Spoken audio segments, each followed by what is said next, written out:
Hello there! So it's really hot today and I couldn't be bothered to come up with much, so I thought I'd do a bit of a discussion video. How do you like my new background first and foremost? I don't know if I'm going to be keeping this, it's kind of just a temporary thing. I like the complete frame, although there is a distinct lack of books, which is a real problem for me. Anyway, moving on. So I thought today I would do a little bit of a discussion about what Booktube has meant for my reading. This is inspired by Katie at Books and Things, who did a video which I will link down below about her 2-year Booktube anniversary, and she spoke a little bit about what Booktube meant to her, and it was really touching and really lovely to hear. But it started me thinking about what Booktube has meant for my reading, because my reading has changed so much since I started this Booktube channel. So before, I loved reading, I've always loved reading, but I very much used to read for entertainment only. I would read sort of mass sold paperbacks because they were available and because they were enjoyable. There's no denying that sort of mass popular books are very easy to read. They're the kind of beach reads that you take on holiday with you just because you don't have to think about them. And you know, I was quite happy with that. I still considered myself an avid reader, even though I wasn't reading the most literary stuff. And I remember when I first got onto Booktube, and obviously I heard people talking about books that I hadn't necessarily considered before, and I started reading a few of them. And I really didn't enjoy the experience, because reading a literary novel, from having gone from reading sort of mass paperbacks that are just fast-paced, plot-heavy books, it's such a big gap.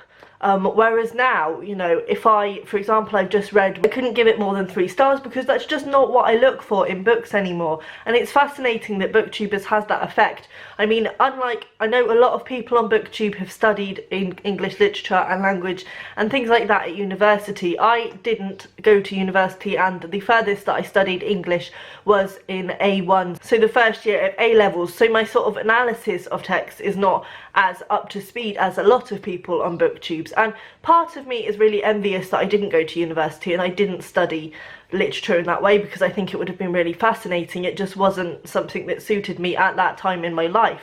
But now I feel like almost being on Booktube is a bit like doing a English course at university. I say that obviously from a naive standpoint because I have not done English at university, but it very much makes me look at books in a really different way. So I don't necessarily look for books that are purely enjoyable anymore, and if a book is enjoyable, that's not enough to make it a 5-star read for me. I don't know if that's me being a bit harsh, but for me, a 5-star read is something that does something different with language. It's something that would stick with me for a long time. It's something that I can analyse and get stuck into and see the hidden meanings and enjoy the process of picking it apart, which is something that I never would have done, I think, if I hadn't found Booktube. That seems quite strange to say now, because obviously being an avid reader, people assume that you would pick apart the books you're reading. So it just goes to show that I think Booktube can have a huge influence on what you're reading, and that's not to say that it's only good for that. I mean, it's also good for all types of different reading.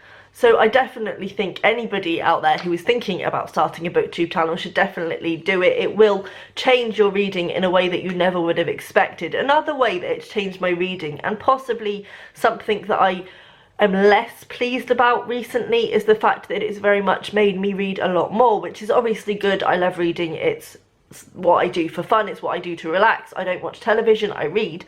But it's very much put a little bit of pressure on my reading. Well, I say a little bit, it's put a lot of pressure on my reading. And I know that's not Booktube doing that, that's me doing that to myself. And I've spoken about this before, about the fact that I try and get 8 books at least done a month. But last year I was reading 12 books a month. And it was so satisfying having that many books to speak about that I very much want to do the same this year. But it's just not happening. As I say, it's nearly the end of the month and I've only read 2 books so far, and as much as I'm beating myself up about that, I'm trying to be okay with it. At the end of the day, before I started Booktube, I would generally read a book a week, so I was getting through 4 a month. So even now that I'm reading less, that amount has doubled, which is hugely inspiring and very exciting to me, because the more I can read, the better.